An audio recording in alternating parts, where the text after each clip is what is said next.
समस्त जन कल्याणे निरतं करुणामयं नमामि चिन्मयं देवं सद्गुरुं ब्रह्मविद्वरम् मनोजवं मारुततुल्यवेगं जितेन्द्रियं बुद्धिमतां वरिष्ठं वातात्मजं वानरयूथमुख्यं श्रीरामदूतं शरणं प्रपद्ये श्रीरामदूतं शरणं प्रपद्ये। ओम श्री गणेशाय नमः। अच्छा, अभी लास्ट टाइम हमने 121वें दोहे के ऊपर के दो एक चौपाइयां करके छोड़ा था, तो वहीं से हम लोग प्रारंभ करते हैं। अब ये है, ये देखिए, वहीं से मैं दोहे से पढ़ रही हूँ। असुर मारि थापहि सुरन राखहि निज श्रुति से तु जग विस्तारहि बिसद जस राम जन्म कर हेतु सियावर राम जय जय राम मेरे प्रभु राम जय जय राम। ये तो उद्देश्य है, जन्म का कारण। ठीक है, क्या कारण? असुर मार थापहि सुरन राखहि निज श्रुति सेतु जग विस्तारहि बिसद जस राम जन्म कर हेतु। हेतु यानी कारण। हाँ, अब आगे का पढ़ते हैं। सोई जस गाय भगत भवतरहि कृपा सिंधु जन हित तनु धरहि राम जन्म के हेतु अनेका परम विचित्र एक ते एका जन्म एक दुई कहूँ बखानी सावधान सुनो सुमति भवानी द्वारपाल हरि के प्रिय दो जय और विजय जान सबको विप्र श्राप ते दूनौ भाई तामस असुर देह तिन पाई कनक कसिपु अरु हाटक लोचन जगत विदित सुरपति पद मोचन विजयी समर वीर विख्याता धीर बराह बपु एक निपाता होई नर हरि दूसर पुनि मारा जन प्रहलाद सुजस विस्तारा भय निसाचर जायते महावीर बलवान कुंभकर्ण रावण सुभट सुर विजयी जग जान सियावर रामचंद्र की जय पवन सुत हनुमान की जय बोलो भई सब संतन की जय। अच्छा, अब जन्म का हेतु तो हमने पढ़ लिया कि क्या था, उनका उद्देश्य क्या था जन्म लेने का। अब ये देखिए, यहां से हम करते हैं। जन्म एक दुई कहूँ बखानी सावधान सुन सुमति भवानी। यहाँ हमने पिछले बार करा था कि हे सुमति भवानी, भवानी पार्वती जी कह रहे हैं वो, सुमति सुनो सुमति भवानी। अगेन देखिए, वर्ड है सुनो। सुनो means listen, not here. Listen, ध्यान से आप सुनिए, जो आपके अंतरतम तक जाए, और आप सुमति वाली हैं। तो कोई भी जो राम कथा सुनने का निश्चय करता है या उसमें कुछ सवाल करता है या जानने का इच्छुक है, वो सुमति की तरफ ही जा रहा है। अच्छा, वो कहते हैं, अब कहानी शुरू होती है। द्वारपाल हरि के प्रिय दो जय अरु विजय विजय जान सबको। ये भागवत पुराण में भी कथा है, शिव पुराण में भी है, तो ये इसको आप सुनिए। द्वारपाल हरि के प्रिय दो जय और विजय जान सबको। ये दो द्वारपाल थे, एक जय नाम का, एक विजय नाम का। उनको ये आदेश था कि आप किसी को अंदर ना आने दें, भगवान के द्वारपाल। नाउ वो अपना कार्य पूरा कर रहे थे, ये बात तो सही है, लेकिन जब सनकादि ऋषि वहाँ पर आए, तो एक तो वो नग्न थे, सनकादि, और दूसरा वो बच्चे थे।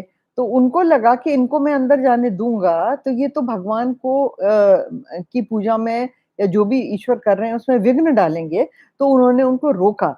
जहाँ तक रोका वो भी एक बात है, लेकिन उन्होंने थोड़ा-सा बहुत तरीका अच्छा नहीं था रोकने का। तो एक बेत लेके ऐसे उनके आगे आड़े कर दिया और कहा आप अंदर नहीं जा सकते। तो उसमें ये सनकादि ऋषि तो बहुत बड़े ऋषि थे, ब्रह्मपुत्र थे, ये ब्रह्मा के पुत्र थे। तो उन्होंने इनको श्राप दिया और श्राप क्या दिया?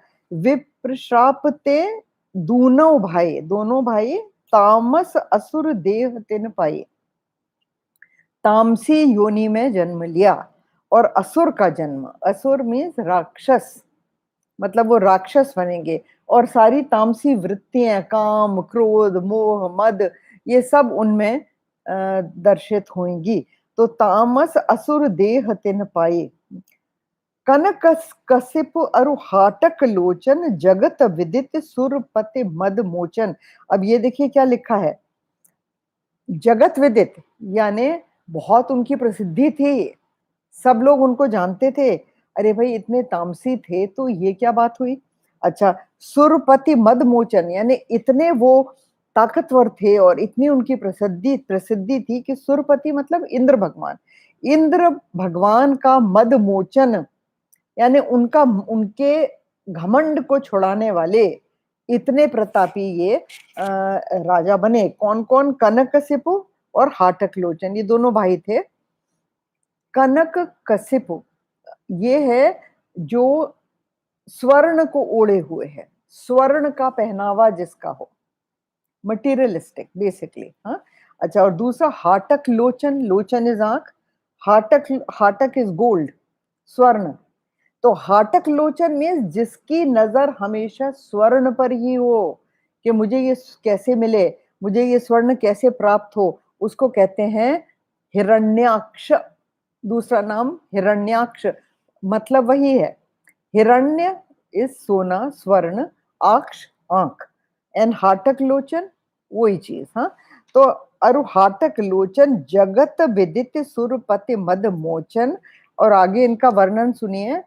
विजयी समर, युद्ध में हमेशा विजय प्राप्त करने वाले, वीर विख्याता, बहुत वीर थे, हाँ, बहुत ही ज्यादा जुझारू और वीर थे, और विख्यात, विख्यात, बहुत प्रसिद्ध, बहुत ही प्रसिद्ध थे। तो आप ये देखिए, उनके पास पावर था, हाँ, उनके पास नेम, फेम, जो जो चीजें लोग चाहते हैं, और गोल्ड तो था ही, स्वर्ण तो था ही, हाँ।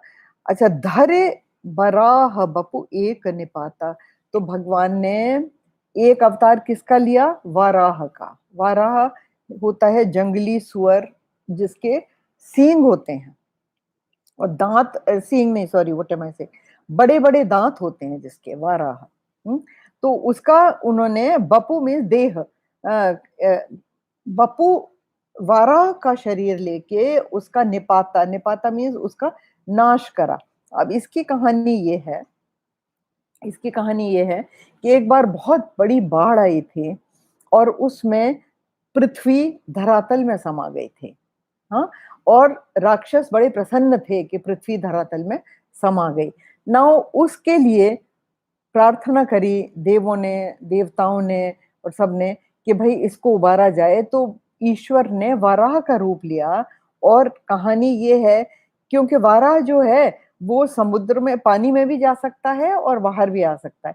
तो उन्होंने पानी में गोत लगाई और बहुत नीचे जाके पृथ्वी को अपने दांत के ऊपर वो लेके, अपने नाक के ऊपर लेके वो बाहर निकले। नाउ पृथ्वी तो उन्होंने निकाल ली, लेकिन फिर क्या हुआ, उनको ये मिला हिरण्याक्ष सामने, और हिरण्याक्ष ने उनका बहुत ही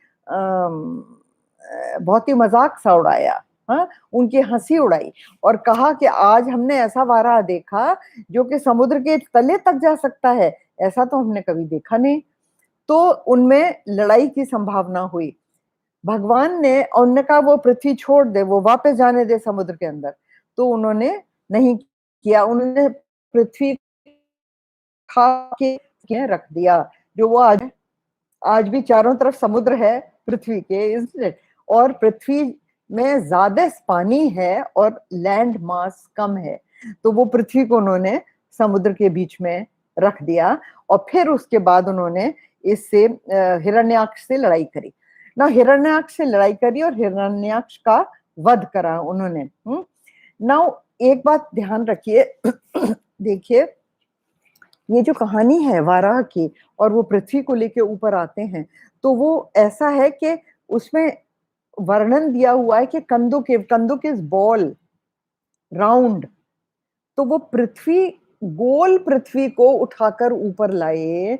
ये कहानी कितनी पुरानी है, पुराणों में आती है ये कहानी, भागवत पुराण है एक, हाँ उसमें आती है ये कहानी। तो हम लोग को कितने पहले ये ज्ञान था कि पृथ्वी गोल है? सोचिए, जरा सोचिए इस बात को, कि वो कहते हैं कि कंदुक इव, मतलब हाँ, और रामचरितमानस में भी आता है कंदुक इव ब्रह्मांड उठाऊं, like a ball I can pick it up, Lakshman ji कहते हैं। कंदुक मीन्स बॉल, राउंड शेप। हाँ, तो हाउ डज द वेस्ट से कि उन्होंने अब डिस्कवर करा कि पृथ्वी गोल है। अच्छा, हमारा जो शास्त्र है जिसको वेस्ट ज्योग्राफी कहता है, हम लोग उसको भूगोल कहते हैं। थोड़ा विचार कीजिए, भू मतलब पृथ्वी और गोल, गोल उसका शेप है, उसकी आकृति है। तो हमारा तो ज्योग्राफी का ही नाम है भूगोल शास्त्र। तो कब से चला आ रहा है भूगोल शास्त्र? बहुत बहुत पुरातन है और उसका नाम भूगोल शास्त्र ही था। तो हमको ये मालूम था कि नहीं कि पृथ्वी गोल है? सोचिए जरा। अच्छा खैर, एक तो ये कहानी हुई, दूसरी कहानी पे आइए। होई नर होई नर हरि दूसर पुण्य मारा। अच्छा, नर हरि, दूसरा अवतार जो भगवान ने लिया इसको हिरण्यकशिपु को मारने के लिए, वो प्रहलाद के पिताजी थे। प्रहलाद बहुत बड़े भक्त थे, उनको बचाने के लिए भगवान ने अवतार लिया, लेकिन उनको नरसिंह का अवतार लेना पड़ा। Narhari, half man half animal, क्योंकि इनकी कहानी ये है कि ये भी बहुत बड़ा तपस्वी था। हाँ, और आप ये देखिए कि इनको, ये जो दोनों भाई थे, इनको राक्षसी अवतार तो राक्षसी जन्म तो मिला, लेकिन इस जन्म में भी ये भगवान की तरफ को बढ़े। हाँ, और भगवान की तरफ को किस तरह बढ़े मैं आगे बताऊंगी आपको, विरोध भक्ति से। हाँ, भगवान को अपोज करके, भगवान से विरोध करके। लेकिन एक बात ध्यान रखना, जब भी आप किसी का विरोध करते हैं, उसका ख्याल बार बार बार बार आपके मन में आता है, मैं इसको कैसे नष्ट करूं, मैं इसको कैसे मारूं, इसने मुझसे ये बात कैसे कही, इसने मेरे साथ ये क्यों किया। तो आप बार बार क्या कर रहे हैं, आप बार बार उसी इंसान का स्मरण कर रहे हैं जिसको आप बुरी तरह से हेट करते हैं, डिसलाइक करते हैं, या आप उसको बिल्कुल, आप उसका नाश करना चाहते हैं, आपको घृणा है मन में उसके लिए। तो इसीलिए गीता कहती है कि आपको अपने घृणा से और हेट से ऊपर उठना है, लाइक्स और डिसलाइक्स से, हाँ, ऊपर उठना है। वो इसीलिए कहते हैं कि आपका मन आपके कब्जे में नहीं रहता, आपका मन आपके काबू में नहीं रहता, आपका मन बार बार भागता है उसकी तरफ जिसको आप डिस्ट्रॉय करना चाहते हैं। तो ये जो दोनों राक्षस थे, हिरण्यकशिपु और हिरण्याक्ष, ये दोनों, फिर भी इनकी वृत्ति भगवान की तरफ को ही थी, चाहे विरोध भक्ति से थी। हाँ, विरोध करते थे भगवान का, लेकिन दिमाग उनका जो मन है वो उसी तरफ को जाता था।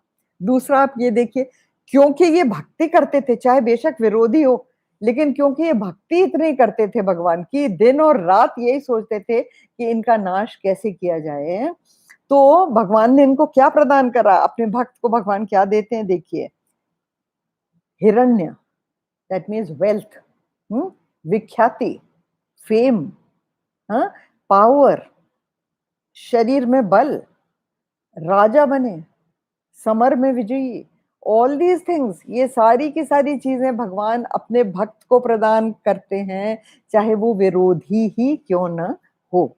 अब आप ये देखिए, ये होए नर हरि दूसर पुण्य मारा, दूसरे भाई को इन्होंने नर हरि होकर मारा, क्योंकि ये जो हिरण्यकशिपु था, इसने भी बड़ी तपस्या की थी, और जब भगवान इसके सामने प्रकट हुए तो इसने क्या वर मांगा, देखिए, ये देखिए, आपकी जैसी बुद्धि होती है, जैसी आपकी वृत्तियां होती हैं, उनके जैसी आपकी वासनाएं हैं, उसके हिसाब से आप वर मांगते हैं, ठीक है ना। गुरुदेव हमेशा कहा करते थे कि ये तो सोचो कि तुम मांग किससे रहे हो, लक्ष्मी पति से मांग रहे हो, और मांग क्या रहे हो, एक बैंगन, मुझे एक बैंगन दे दो, इतनी छोटी चीज आप मांग रहे हो। सोचो तो सही कि लक्ष्मीपति आपके सामने खड़े हैं और आप मांग क्या रहे हो।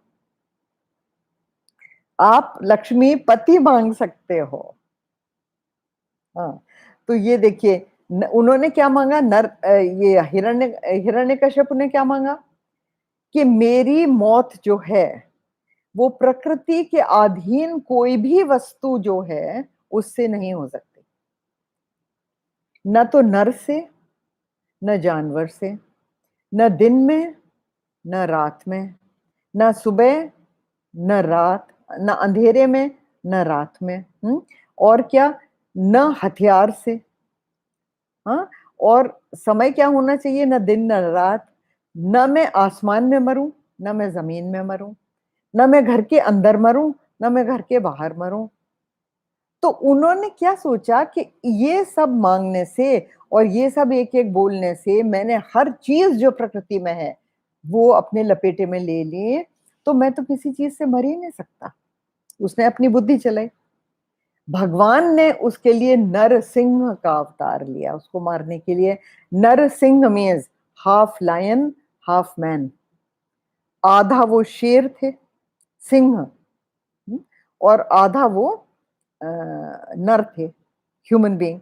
आपने नरसिंह भगवान की मूर्ति तो देखी होगी ना।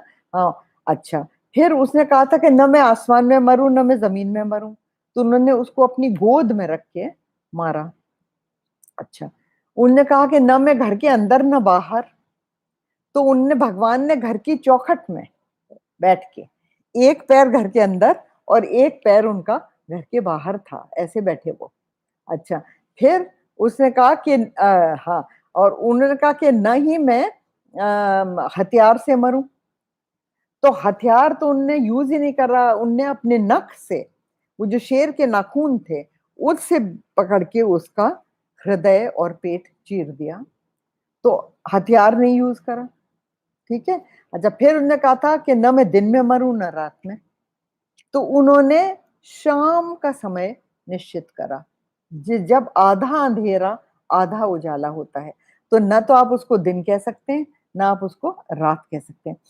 तो जो उसने वर मांगा था उसकी मर्यादा को रखते हुए भगवान ने फिर भी ऐसा, इस तरह से उसको मारा कि उसकी मर्यादा रहे पूरी, उसको जो वर मिला था उसकी, और फिर भी वो नष्ट हो। तो ये तो है हिरण्यकशिपु की कहानी। और फिर उसके बाद उन्होंने उसको मारा, और वो प्रहलाद के पिताजी थे और प्रहलाद को मारना चाहते थे। तो प्रहलाद बहुत बड़े भक्त थे, जन प्रहलाद सुजस विस्तारा, तो उन्होंने बहुत बड़ा प्रहलाद का यश फैला, और फिर प्रहलाद जी ने कई हजार वर्षों तक राज्य किया, ऐसा उसमें आता है। हजारों नहीं होंगे तो आप इसको लोकोक्ति समझिए, ये समझिए कि बहुत बहुत वर्ष तक राज करा, ठीक है। अब ये दो अवतार तो यहाँ हो गए। हाँ, अब आप ये एक और चीज देखिए, भाई ये दोनों मर गए, हिरण्याक्ष और हिरण्यकशिपु। फिर अच्छा, इसमें पहले लोग पूछते हैं कि ये जो तुलसीदास जी ने पहले लिखा है हिरण्याक्ष की कहानी, फिर लिखी है हिरण्यकशिपु की, तो उन्होंने पहले वो छोटा भाई था तो उसको पहले क्यों कहा और इनको बाद में क्यों कहा? क्योंकि इनका मरण जो है, इनका जो भगवान ने जो इनको नष्ट करा वो इसी ऑर्डर में करा, उसका क्रम यही था। तो इसलिए जो क्रम पहले हुआ उसको उन्होंने पहले कहा है और जो क्रम बाद में हुआ उसको उन्होंने बाद में कहा है। तो ये अच्छा, भय निशाचर जायते महावीर बलवान, कुंभकर्ण रावण सुभट सुर विजयी जग जान। सियावर राम जय जय राम, मेरे प्रभु राम जय जय राम। अच्छा, अभी ये एक जन्म की उनकी कहानी देखिए, उनको 3 जन्म का श्राप मिला था। तो हालांकि लोग ये भी कहते हैं कि अगर ईश्वर ने उनको मारा, भगवान ने उनको मारा, तो उनकी मुक्ति क्यों नहीं हो गई? भगवान के मारने से तो मुक्ति होती है ना? तो यहां भी भगवान ने मर्यादा रखी, श्राप की मर्यादा रखी कि उनको 3 जन्म के लिए श्राप मिला था, तो वो 3 जन्म तक उन्हें मुक्त नहीं करते। तो वो जो ब्रह्मपुत्र थे सनकादि, उनका श्राप, उसकी रक्षा भगवान ने की। ये देखिए दूसरा जन्म, भय निशाचर जायते महावीर बलवान। ये निशाचर शब्द मैं कई बार समझा चुकी हूँ। निशा मीन्स रात, और जो रात में विचरण करते हैं, रात में इधर उधर घूमते हैं, आचरण करते हैं रात में, वो निशाचर। ठीक है।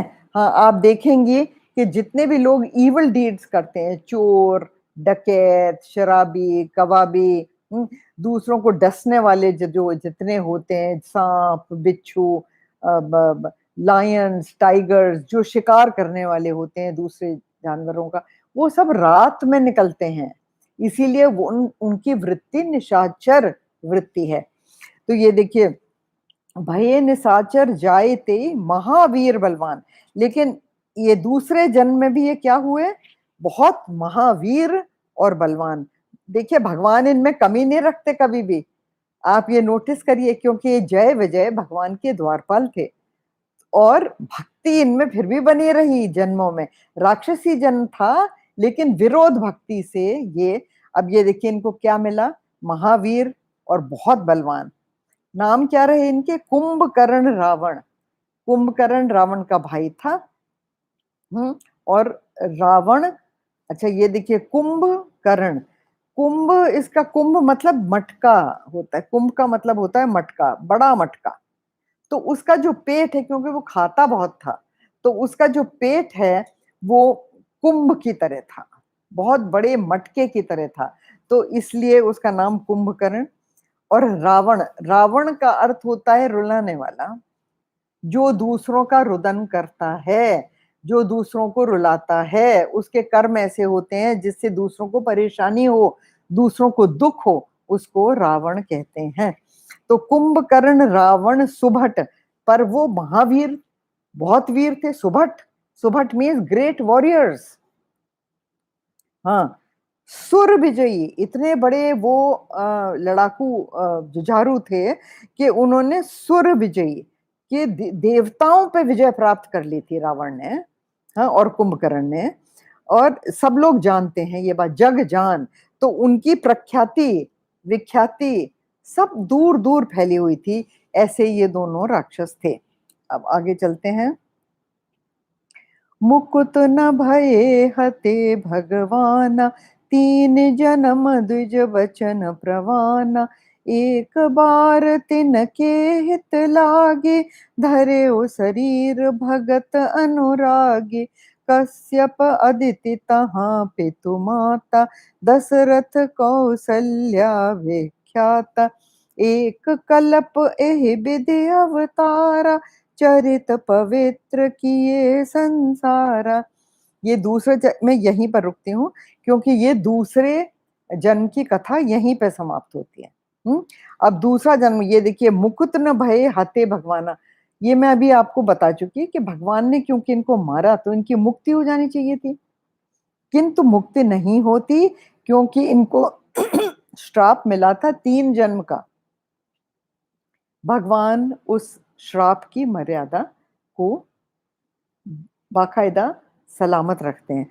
तो 3 जन्म द्विज वचन प्रवाना, तो वो उसका प्रमाण भगवान देते हैं। एक बार तिनके हित लागे, तो इनको मारने के लिए भगवान ने एक बार जन्म लिया। अब देखिए भगवान तो बार बार जन्म ले रहे हैं भाई, हिरण्याक्ष को मारने के लिए जन्म लिया, हिरण्यकशिपु को मारने के लिए जन्म लिया, 2 तो आप देख ही चुके। तो ये तो तीसरा जन्म हो गया भाई। लेकिन वो कह रहे हैं एक बार तिनके हित लागे। तो इनको मारने के लिए भगवान ने एक बार जन्म लिया।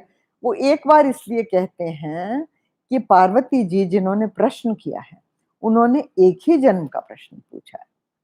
उन्होंने राम अवतार का कारण क्या है वो मुझे बताएं। तो ये एक ही प्रश्न है, एक ही अवतार का प्रश्न है। इसलिए वो कहते हैं एक बार, शिव जी आंसर कर रहे हैं, एक बार तिनके हित लागी, मतलब इन दोनों के। और देखो मारने के लिए नहीं, भगवान कहते हैं इनके हित लागी, इनका हित करने के लिए। मतलब इस जन्म से भी उनको उनको छूट दिलाने के लिए, इस जन्म से मुक्ति दिलाने के लिए भगवान ने फिर अवतार लिया। धर्यो शरीर भगत अनुरागी, और भक्तों को प्रेम करने वाले भगवान फिर से शरीर, उन्होंने अपना शरीर लिया। आप नोटिस करें, जो मैंने आपको पहले बताया था कि इनका शरीर माया कृत नहीं है, निज इच्छा निर्मित तन है। यहां भी यही है, देखिए, धरे शरीर भगत अनुरागी, भक्तों के प्रेम से बंध के भगवान ने तिबारा शरीर लिया। अब ये देखिए 3 बार हो गया जन्म। हाँ, अच्छा, चौथा क्या था? या नहीं, तीसरा क्या है, ये पूरा तीसरा पूरा करते हैं। कश्यप अदिति तहां पितु माता। तो कश्यप और उनकी पत्नी अदिति उनके पिता और माता बने, और वो दशरथ कौशल्या के रूप में उन्होंने जन्म लिया। उनने तपस्या की थी, इन लोगों ने बहुत तपस्या की थी। और क्या कहा था भगवान जब प्रकट हुए, तो उन्होंने कहा हमें आप समान पुत्र चाहिए, ये मांगा उन्होंने। भगवान ने वर दिया कि मेरे समान कोई नहीं हो सकता, तो मुझे खुद ही अवतरित होना पड़ेगा आपका पुत्र बनके। ठीक है ना? तो फिर ये अदिति और कश्यप ऋषि पैदा हुए दशरथ जी और कौशल्या जी बनके, और वो विख्यात हैं, मतलब सबको मालूम है उनके बारे में, सारा जग जानता है। एक कल्प एह विधि अवतारा। सो इस कल्प में, दैट मीन्स त्रेता त्रेता युग में, ये एक अवतार हुआ। कौन सा? रामचंद्र जी का। हाँ, तो ये एक एक रामचंद्र जी ने अवतार लिया, चरित पवित्र किए संसारा। और राम जी ने बहुत पवित्र चरित्र किए। तो यहाँ पर डिटेल में नहीं दिया है उन्होंने कि उन्होंने क्या चरित्र करे, क्योंकि पूरा रामचरितमानस यही चरित्र आपको गा के सुनाएगा। ठीक है ना? तो यहाँ पे यहीं पे कहानी खत्म होती है। वो पूरी कहानी नहीं देते कि उन्होंने रावण को और कुंभकर्ण को कैसे मारा। तो तुलसीदास जी यहीं पे उनकी कथा समाप्त करते हैं दूसरे जन्म की। तीसरे जन्म की यहाँ लिखी नहीं है, क्योंकि ये कहानी त्रेता जन्म की है। द्वापर में तीसरा जन्म हुआ है इन राक्षसों का। वो कौन सा जन्म था? शिशुपाल, हाँ, और वक्रदंत, ये बनके ये पैदा हुए हैं। शिशुपाल और वक्रदंत, दंत वक्र, सॉरी उल्टा बोल रहे हैं, दंत वक्र होके ये पैदा हुए हैं। नाउ शिशुपाल जब पैदा हुआ, तो उस वक्त वो ज्योतिषी ने ये भविष्यवाणी करी कि ये इसकी मृत्यु जो है वो कृष्ण के हाथ से होगी। और कृष्ण वहां पे थे। ठीक है? तो इनकी जो माता थी वो बिलख बिलख के रोई, और कृष्ण को कहा कि तुम मेरे बच्चे को नहीं मारो, इसके अपराध क्षमा करो। तो कृष्ण जी बोले कि मरेगा तो ये मेरे ही हाथ से है, ये इसका प्रारब्ध है। और लेकिन मैं आपको एक दो वरदान देता हूं। एक तो ये वरदान देता हूं कि मैं इसके 100 कसूर माफ करूंगा, 100 कसूर तक मैं इसका वध नहीं करूंगा। लेकिन जहां ये 101 पे आए, फिर मैं इनका वध कर दूंगा। और दूसरा ये उन्होंने कहा कि क्योंकि मेरे हाथ से वध होगा, तो ये इनकी मोक्ष हो जाएगी, तो आपके पुत्र की मोक्ष हो जाएगी। तो वो कहानी महाभारत में वो पूरी कहानी है, भागवत पुराण में भी कहानी है कि शिशुपाल को और दंतवक्र को भगवान ने कैसे मारा। अब ये बाकी का आप छोड़िए और आप यहाँ आइए क्योंकि ये दूसरी कहानी आ जाती है जो कि हमको करनी नहीं। आप इसी में ये जो दोहा है ना 123 पे तीसरी चौपाई पे आइए, तीसरी चौपाई।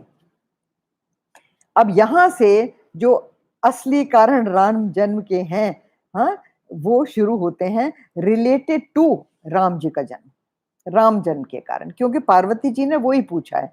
तो हम बाकी का प्रसंग नहीं इस वक़्त ले रहे हैं। अब मैं पढ़ती हूँ। नारद श्राप दीन एक बारा, कल्प एक तेह लगे अवतारा।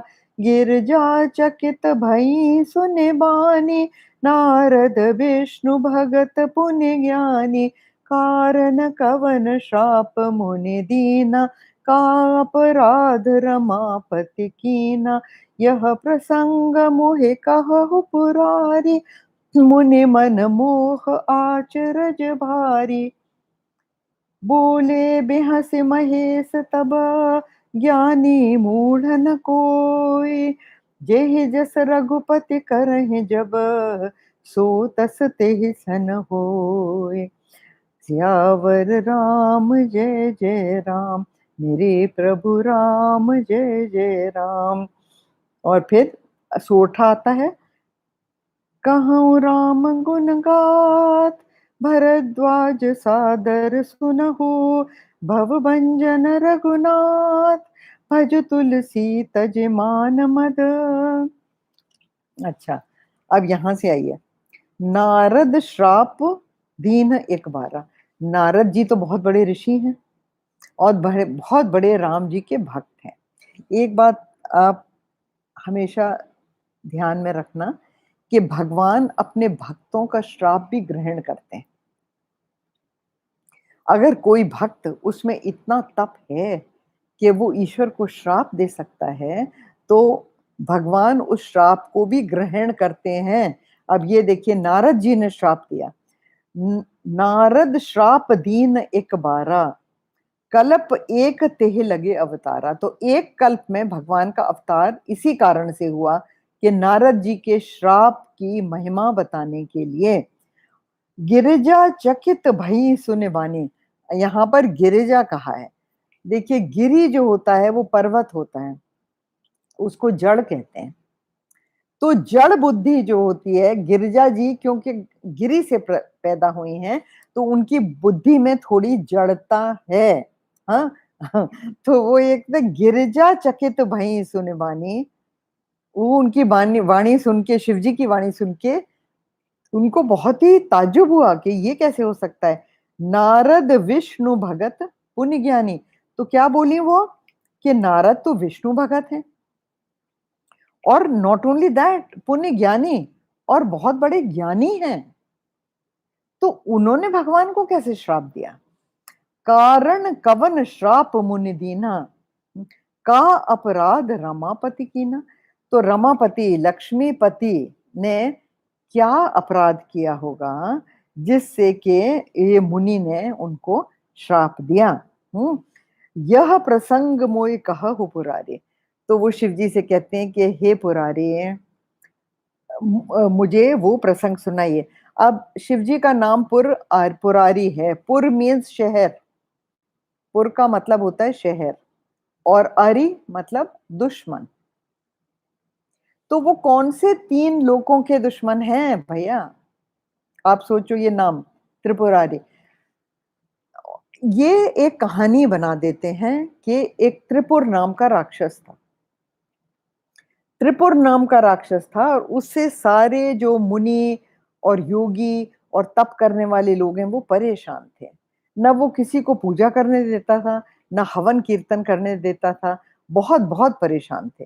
तो जब सब लोगों ने, सुर मुनि गंधर्व नर, हर किसी ने प्रार्थना की कि हे ईश्वर हमें इससे मुक्ति दिलाइए, तब शिव जी ने आके इसका त्रिपुर राक्षस का संहार करा और भक्त जनों का और ज्ञानियों का और मुनियों का उन्होंने तप रखा। अच्छा, ये तो हो गया कहानी, ये तो हुई कहानी। इसका अर्थ ये है कि देखिए त्रिपुर हमारी जो 3 स्टेट्स ऑफ कॉन्शियसनेस हैं, जागृत अवस्था, ये एक लोक है। स्वप्न अवस्था, स्वप्न अवस्था वो दूसरा लोक है और सुषुप्ति यानी गहरी नींद में जब आप होते हैं, वो तीसरा लोक है आपका, है या नहीं? एक लोक दूसरे लोक में प्रवेश नहीं कर सकता। स्वप्न का जागृत लोक में प्रवेश वर्जित है और जागृत लोक का स्वप्न में वर्जित है और इन दोनों का सुषुप्ति में वर्जित है। ये एक लोक दूसरे लोक में नहीं जा सकता, ठीक है? ये तो हो गए 3 लोक। ये हम हर किसी के जीवन में ये 3 लोक हैं। आपको अगर मोक्ष प्राप्त करनी है, तो आपको इन तीनों से ऊपर जाना पड़ता है। इन तीनों लोकों का हरण करके, इनका नाश करके, इनकी निपाती करके आपको ऊपर जाना पड़ेगा। तो शिवजी की प्रार्थना जब आप करते हैं, वो आपको ऐसा विवेक और ऐसा वैराग्य देते हैं शिवजी कि आप इन तीनों लोकों को नाश करके आप चौथे लोक में पहुंच सकें। नाउ मांडुक्य उपनिषद उस चौथे लोक का वर्णन करता है। वो चौथा लोक तुरीय अवस्था कहलाता है। जैसे ये 3 लोक आपको रियल भाषित, सत्य भाषित होते हैं, आप भासित होते हैं, आपको लगता है कि ये हैं। उसी तरह जो चौथी अवस्था में जग जाता है, जो तुरीय अवस्था में इंसान जगता है, उसको ये तीनों स्वप्न तुल्य भासित होते हैं। ऐसा आजकल के जो साइकोलॉजिस्ट हैं, बहुत बड़े साइकोलॉजिस्ट कार्ल युंग, उन्होंने तक इसका वर्णन करा है, इस चौथी स्थिति का। ये जो आप मनस्थिति भी नहीं कह सकते, इसमें आप जागृत होते हैं, जिसको हम तुरीय कहते हैं। Carl Jung calls it self actualization. और जो बड़े-बड़े संत हैं, वो सब उसको सेल्फ रियलाइजेशन कहते हैं। जो कुछ भी है, वो ये है कि आपका सही स्वरूप जो है, आप उसमें स्थित हो जाते हैं। वो तभी हो सकते हैं जब आप इन तीनों लोकों का नाश करें। तो ये जो शिवजी का नाम है त्रिपुरारी, तो शिवजी की पूजा करने से, शिवजी की प्रार्थना करने से वो आपको ऐसा विवेक देते हैं, ऐसा वैराग्य देते हैं कि आप इन तीनों लोकों से को नष्ट करके चौथे लोक में पहुंच सकते हैं। अच्छा, यह प्रसंग मोय कहहु पुरारी, मुनि मन मोह आचरज भारी। वो कहती मुझे तो बड़ा आश्चर्य है, आचरज आश्चर्य, मुझे बहुत बड़ा आश्चर्य है कि मुनि के मन को मोह कैसे हुआ। अब देखिए, मुनियों के मन को मोह हो जाता है तो हम और आप किस श्रेणी में हैं? हम और आप तो कहीं पहुंचे ही नहीं, आप सोचिए। तो बोले बिहसी महेश, तब ज्ञानी मूढ़ न कोय, जेह जस रघुपति करह जब, सो तस तेह छन होए। अब ये भी देखिए, ये भी एक आश्चर्य की चीज जो शिवजी बोल रहे हैं। बोले बेहसी महेश, शिवजी हंस के बोले, क्या कि ज्ञानी या मूढ़ कोई नहीं होता, और भगवान जिसको जिस समय जिस क्षण जैसा कर देते हैं वो वैसा हो जाता है। अब ये तो भाई बड़ी अजीब बात है। हाँ, हमारी बुद्धि तो ये सोचती है कि ज्ञानी और मूढ़ हम अपनी अपने बल पे होते हैं, अपने ज्ञान से होते हैं, अपने भक्ति ज्ञान और वैराग्य से हम खुद ज्ञानी बनते हैं और उसके उल्टा करने से हम मूढ़ होते हैं, इज़न्ट इट? और यहाँ शिवजी क्या कह रहे हैं कि ज्ञानी मूढ़ कोई होता ही नहीं, वो तो भगवान जिसको जिस समय कर देते हैं वो वैसा ही हो जाता है उस वक्त। देखिए, ये 2 लेवल्स की बात है, इसको ध्यान से समझिए। एक, अब मैं बिजली का एग्जांपल देती हूँ आपको। एक तो है पावर, पावर, इलेक्ट्रिसिटी, ठीक है? वो सबको बराबर हिस्से में कॉन्शियसनेस, अवेयरनेस सप्लाई करती है। वो आपको ये जो आप में जागृत चीज़ है, जो आप में सोचने की क्षमता है, जो आप में विवेक की क्षमता है, वो किस वजह से है? ये जो है ना आपका ग्रे मैटर जिसको अंग्रेजी में कहते हैं, आप ये जो बिना उसकी कृपा के नहीं चल सकता। तो पावर तो सबको बराबर मिलता है, लेकिन आप किस इंस्ट्रूमेंट को कैसे यूज़ करते हैं, वो उस इंस्ट्रूमेंट पे डिपेंड करता है ना। आप 100 वॉट का बल्ब लगाएँगे, तो बिजली तो वही आ रही है जो 0 वॉट के बल्ब में जा रही है। एक 0 वॉट का बल्ब लगाया आपने, एक 1000 का लगाया, तो 1000 वॉट का बल्ब तो बहुत तेज़ी से जल रहा है और वो बिल्कुल धीमे जल रहा है। पावर एक ही है। तो भगवान की दृष्टि तो सम है। वो सबको वही पावर देते हैं।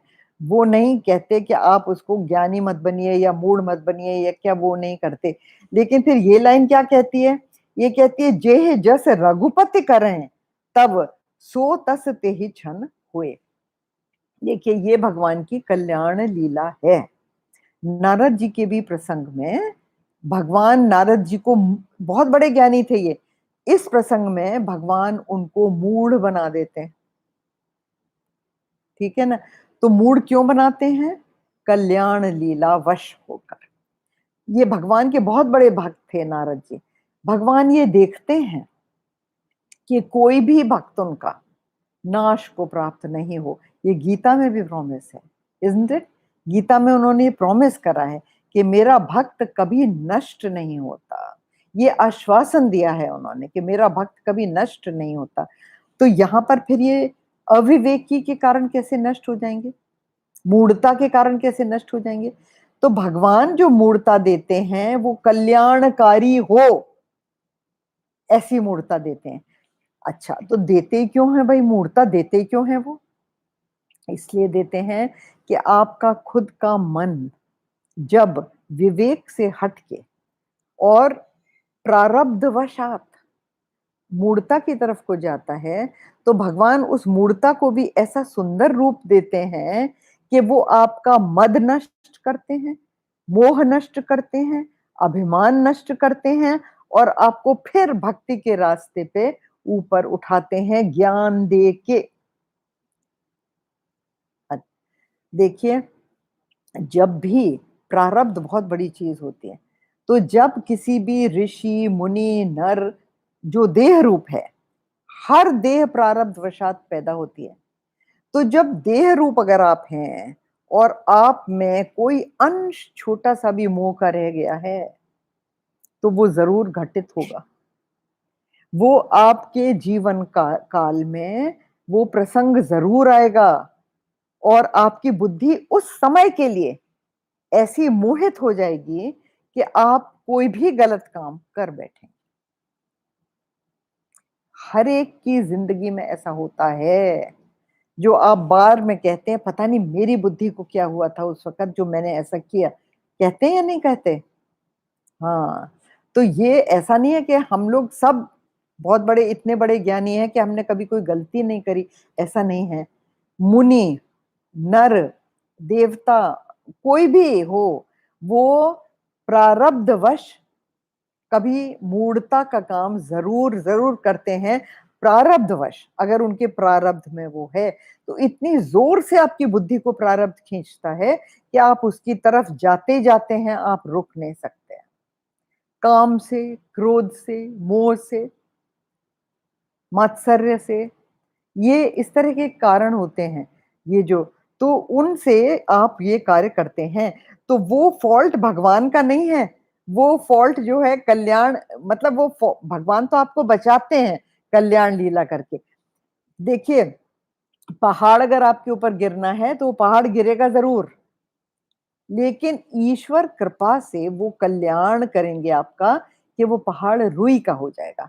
तो आपका जो एक्सपीरियंस है पहाड़ गिरने का, उसको भगवान मधुर बना देते हैं। उसको भगवान ऐसा मधुर बना देते हैं कि आपको पता ही नहीं चलता कि आपके ऊपर पहाड़ गिरा। एग्ज़ाम्पल देती हूँ, जैसे कि आपके पेट का ऑपरेशन होना है। यदि आपको एनेस्थीसिया दे ऑपरेशन तो होगा ही होगा, अगर आपके प्रारब्ध में है कि आपका पेट तो कटना ही है, कोई बीमारी हो गई है पेट में से कुछ ना कुछ तो निकालना है डॉक्टर को बाहर। एक तो होता है पेट फाड़ना और उसकी पीड़ा सहना, पर जब आपको एनेस्थीसिया देके आपका पेट चीरा जाता है, तो आपको वो प्रारब्ध तो पूरा हो जाता है, पेट चीरा गया, लेकिन आपको उसका दर्द नहीं होता, तकलीफ नहीं होती और वो ऑपरेशन क्या बनता है? कल्याणकारी, आपकी बीमारी को ठीक कर देता है। उसी प्रकार जो भगवान का भक्त होता है, जब प्रारब्धवश वो मूढ़ बनता है, तो भगवान उसको हेल्प करते हैं मूढ़ता में। वो होने दो क्योंकि वो प्रारब्धवशात है, लेकिन वो उसको कल्याणकारी रूप दे देते हैं। ये यहाँ पे अर्थ है। तो ये देखिए अच्छा अब ये सोरठे पे आइए। कहूँ राम गुण गात भरद्वाज सादर सुनहु भव भंजन रघुनाथ भज तुलसी तज मान मद। अब कहूँ राम गुण गात भरद्वाज सादर सुना। अब ये देखिए अभी तक तो शिव पार्वती का संवाद हो रहा था। मैं आपको बता चुकी हूँ कि ये 4 लेवल पे कथा है। एक लेवल क्या है? याज्ञवल्क्य जी भरद्वाज ऋषि को सुना रहे हैं। तो ये सीन शिफ्ट्स टू भरद्वाज ऋषि। तो कहां राम गुण गात, अब याज्ञवल्क्य जी कह रहे हैं, उनकी कथा है ये राग याज्ञवल्क्य जी कह रहे हैं कहां राम गुण गात भरद्वाज सादर सुनाओ। हे भरद्वाज अब आप सादर पूर्वक सुनिए। यहाँ पे क्यों वो उन्होंने शिफ्ट करा? जब शिवजी कथा सुना रहे थे तो प्रश्न ये उठता है कि तुलसीदास जी एकदम भरद्वाज ऋषि के पास कैसे क्यों पहुंचे? देखिए भरद्वाज ऋषि जो थे ना, उनके गुरु वाल्मीकि थे और वाल्मीकि के गुरु नारद जी थे। ठीक है, नाउ प्लीज अंडरस्टैंड, क्योंकि ये नारद जी की कथा है तो ये इनके परम गुरु की कथा हो गई, है ना? Like you are hearing about your grandfather, like that. तो ये ग्रैंड गुरु कहें इनको, हाँ, परम गुरु कहें। तो नारद जी भरद्वाज जी के परम गुरु थे और क्योंकि उनकी कथा है इसलिए तुलसीदास जी याज्ञवल्क्य जी पे कथा को ले जाते हैं। और वो अगेन ये देखिए सादर सुनो। याज्ञवल्क्य जी भी यही कहते हैं, भरद्वाज जी को कहने की जरूरत नहीं थी, वो हमको और आपको बता रहे हैं कि अगर आप कथा सुनते हैं राम कथा, बहुत आदर सहित सुनिए, बहुत ही आदर के साथ में ये प्रसंग सुनिए। भव भंजन रघुनाथ भज तुलसी तजे मान मद। अच्छा थोड़ा सा और हम देख लेते हैं। अच्छा भव भंजन मीन्स आपको इस दुनिया से, इस संसार से, ये जो वर्ल्ड ऑफ चेंज से तारने के लिए, आपको तारने के लिए ये रघुनाथ जी की कथा है। भज तुलसी तजमान मद। तुलसीदास जी अपने आप को कह रहे हैं कि हे तुलसीदास, मान और मद, कि मैं बहुत बड़ा आदमी हूं, मैं बहुत बड़ा कथाकार हूं, इस मान बुद्धि को छोड़ के, तज के आप सादर कथा सुनिए। थोड़ा सा और कर लेते हैं, जरा सा आधा इसका। हिमगिरि गुहा एक अति पावन बह समीप सुर सरी सुहावन आश्रम परम पुनीत सुहावा देखि देव ऋषि मन अति भावा निरखि शैल सरि विपिन विभागा भयउ रमापति पद अनुरागा सुमिरत हरि शाप गति बाधी सहज बिमल मन लागे समाधि मुनि गति देखे सुरेश डेराना काम ही बोल कीन सन्मान सहित सहाय जाहु मम हेतु चले हर्ष हिय जल चर केतु सुनासीर मन महो असित त्रासा चहत देव ऋषि मम पुरवासा जे कामी लोलुप जग माही कुटिल काक इव सब ही डिराही सूख हाड़ ले भाग सठ स्वान निरखि मृगराज छीन ले जन जान जड़, तिमि सुरपति ही न लाज, सियावर राम जय जय राम, मेरे प्रभु राम जय जय राम। ये डिस्क्रिप्शन है, इसको थोड़ा जल्दी करेंगे। हिमगिरि गुहा एक अति पावन, तो गिरी यहाँ पे के बर्फ वाले पहाड़ हैं, उनके पास एक गुफा थी और बड़ी पावन, पावन मीन्स पवित्र गुफा। बह समीप सुरसरी सुहावन, ऐसा कहते हैं कि जहां से सुरसरी मतलब गंगा जी, जहां से गंगा जी बहती हैं वो सारी जगह पवित्र हो जाती हैं। वो सारे आश्रम, सारी गुफाएं, सारे पेड़ पौधे, वो सारी जगह बहुत पावन हो जाती हैं। आश्रम परम पुनीत सुहावा, ये देखिए वहां पर एक आश्रम है और वो परम पुनीत है, बड़ा सुहाना है। क्यों? क्योंकि गंगा जी बह रहे हैं। इसीलिए आप नोटिस करेंगे कि अपने यहाँ हिंदुस्तान में, भारत में गंगा के किनारे किनारे बहुत आश्रम बनते हैं, बहुत आश्रम बनते हैं। और इसीलिए आप ये देखिए कि जो होटल्स भी बने हुए हैं गंगा किनारे, वो उनका भी बिजनेस बहुत चलता है। क्यों? क्योंकि परम पुनीत गंगा जी बह रही हैं पास में, इसीलिए। सो आश्रम परम पुनीत सुहावा, सुहावा मीन्स बहुत सुंदर। देख देव ऋषि मन अति भावा, और नारद जी खाली ऋषि नहीं है, देखिए देव ऋषि हैं, तो उनके भी मन को इतना सुहावना वो जगह लगी। निरखि शैल सरि विपिन विभागा, हाँ, भयउ रमापति पद अनुरागा। अब ये देखिए, ये जो हैं इनके विभागों को देखिए। निरखि क्या क्या? शैल मतलब पर्वत, सरे सरता सरिता, और विपिन जंगल, इन सब के भागों को देख के भयउ रमापति पद अनुरागा। नारद जी के मन में क्या है? देखिए ये भक्त हैं, बहुत बड़े ऋषि हैं, तो इनके मन में एकदम से अनुराग, किसके मन?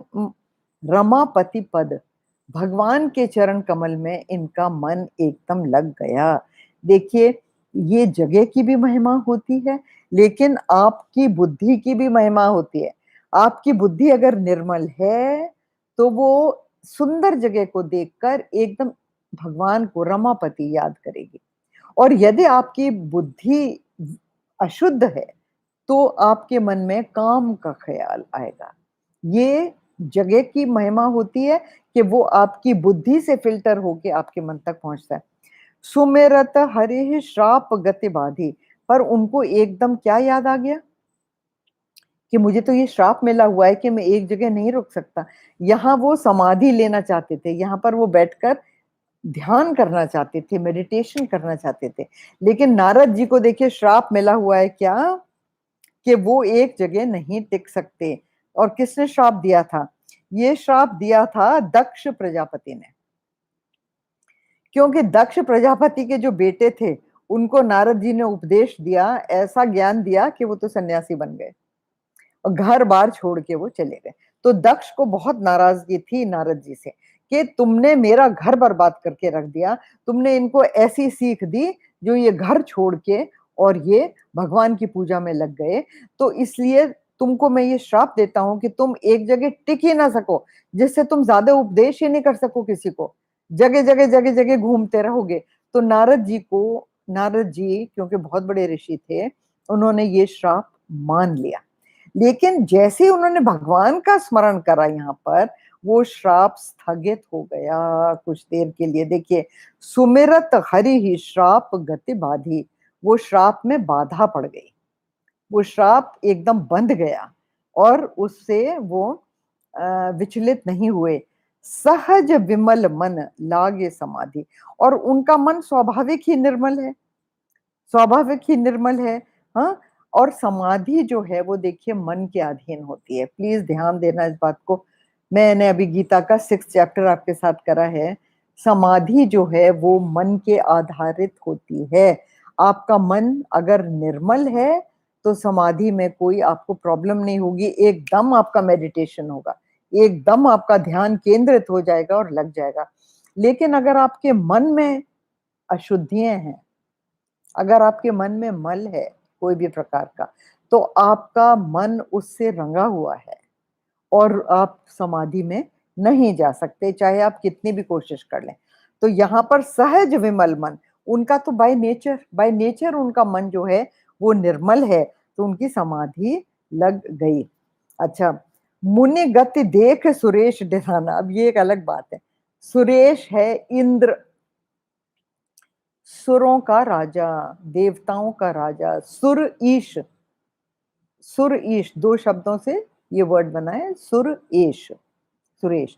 तो जो देवताओं का राजा है वो सुरेश। तो मुनि गति देख, अब जब नारद जी इतनी गहरी तपस्या में लग गए, तो इंद्र भगवान को डर लगा, इंद्र को डर लगा। कामहि बोल कीन सन्माना। अच्छा, जब कामदेव को उन्होंने निमंत्रित करा, कामदेव को बुलाया, और देखिए आपको जब किसी से कुछ लेना होता है ना, तो आप उसका बड़ा आदर सत्कार सम्मान करते हैं, कुछ भी लेना हो। आप किसी मिनिस्ट्री में जाते हैं, वहां आपको लाइसेंस चाहिए, ओ हो, तो सेक्रेटरी साहब के आगे पीछे, हाँ, आप उनके लिए एक बड़ा सा दिवाली गिफ्ट लेके जाते कि आप हम पर कृपा रखिए, हाँ सेक्रेटरी जी, है ना। और फिर आप अपना काम पूरा करवाते हैं, फिर आप अपना काम बताते हैं, है ना। हाँ, तो उसको, ये जो आईएएस वाले हैं ना, ये उसको कैश करना कहते हैं। कहते हैं ये जो मेरे लिए गिफ्ट लेके आया है ना, अब ये इसको कैश करेगा। ये मैंने उन्हीं लोगों के मुंह से सुना है। तो ये देखिए, माफ करें आईएएस वाले अगर कोई सुन रहे हैं।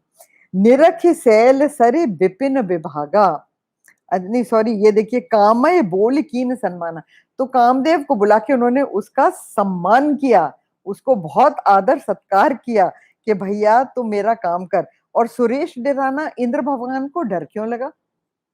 देखिए, इंद्र जो है वो इंद्रियों का राजा है, जो आपकी इंद्रियां है ना, उससे ये शब्द बना है इंद्र, ठीक है।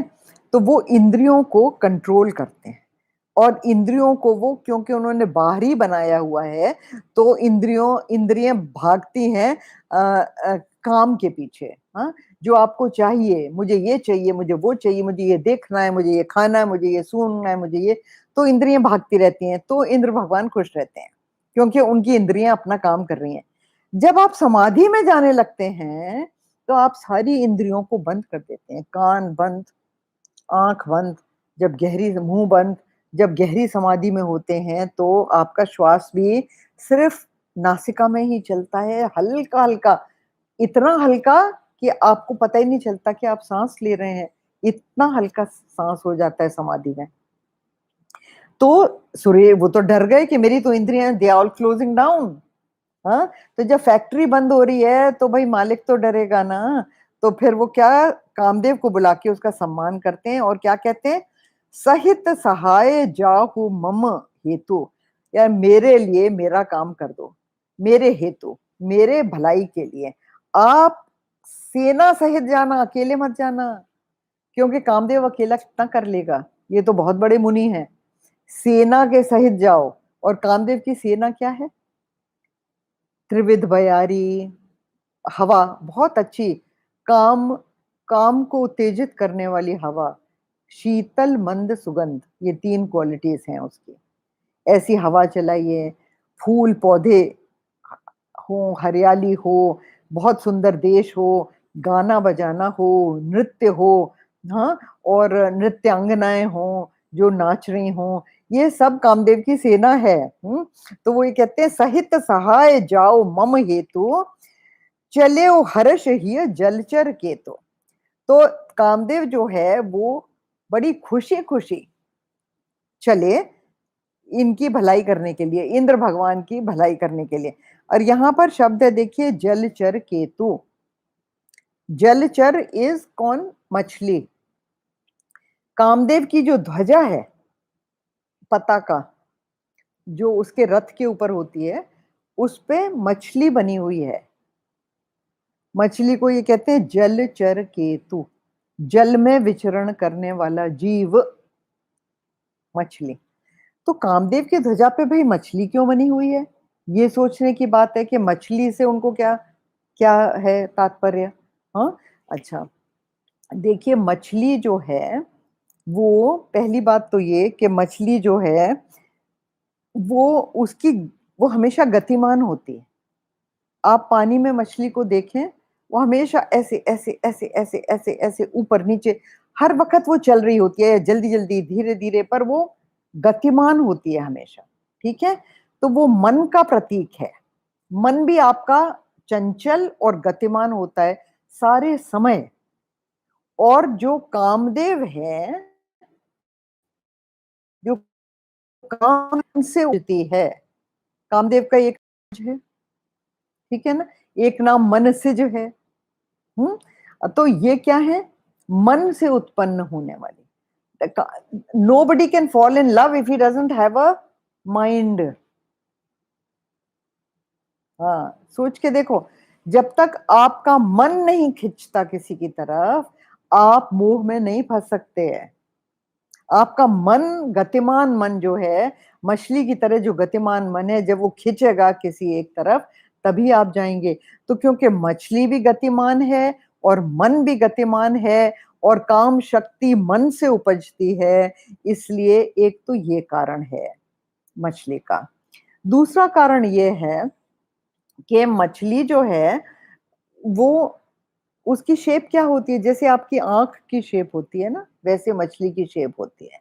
हाँ, तो कहते हैं ना, have you heard love at first sight? जब तक आप दूसरे को देखते नहीं, चाहे मन से देखें, चाहे आँख से देखें, आपको मोह नहीं हो सकता, आप उसकी तरफ खिंच नहीं सकते हैं, ठीक है ना? हाँ, तो आँख जो है, वो काम का प्रतीक है, काम का प्रतीक है। कामाक्षी, काम आख्या, ठीक है? तो द थिंग इज़ कि जो काम है, वो आँख से होता है एंड मछली की शेप आँख जैसी होती है।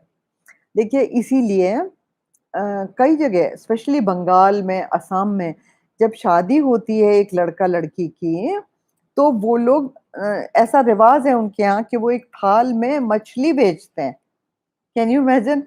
और जो बंधनवार बाँधते हैं वर और दुल्हन के हाथ में, उसमें भी मछली मछली का चिन्ह लटक रहा होता है। तो वो क्यों होता है? कि एक तो वो प्रेम बंधन होने जा रहा है, ठीक है ना?